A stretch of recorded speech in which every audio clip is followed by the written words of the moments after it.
Halika kayo, samahan niyo ako sa paglinis ng litter boxes ng mga alaga naming pusa. 4 ang alaga naming pusa na malalaki na, tapos may newly adopted kami na kuting. Ayan, 3 itong litter boxes na ginagamit ng aming mga pusa. Alam nyo kasi, kapag hindi nililinis, ayaw nang gumamit ang mga pusa namin, kung saan-saan na lang sila nagbabawas sa basahan o kung saang tabi-tabi. So kailangan talaga obligado na lilinisin mo yung litter box at saka magre-refill ka ng panibagong litter sand upang sa gayon sila ay hindi gagawa ng kabastusan na kung saan-saan lang. Ayan.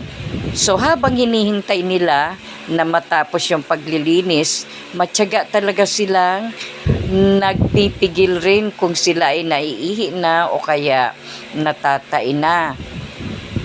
Pagkatapos niyan, alam nyo, kapag na-refill na ng panibagong litter sand, nag-uuna na yan sa paggamit. Yung iba gumugulong-gulong, doon nila gustong maglaro. Yung iba naman agad-agad na umiihi talaga or umiebak.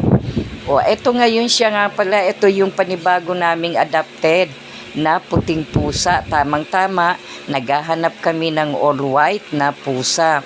Itong kuting na ito, basta na lang pumasok dito sa aming porch or diskanso.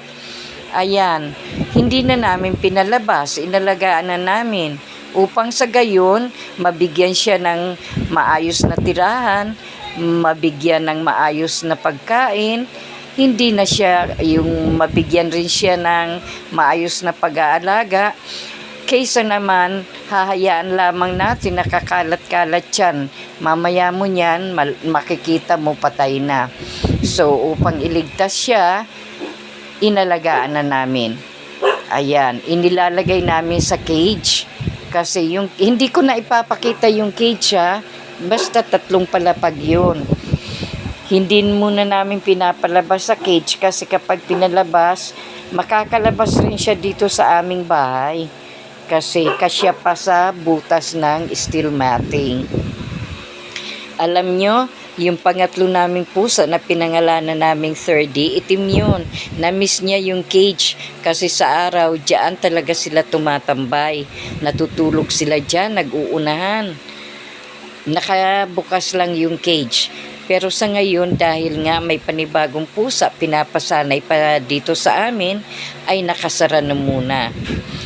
Alam nyo, ang pag-aalaga ng pusa, mahirap din. Magastos. Pero nagbibigay naman ng kasiyahan.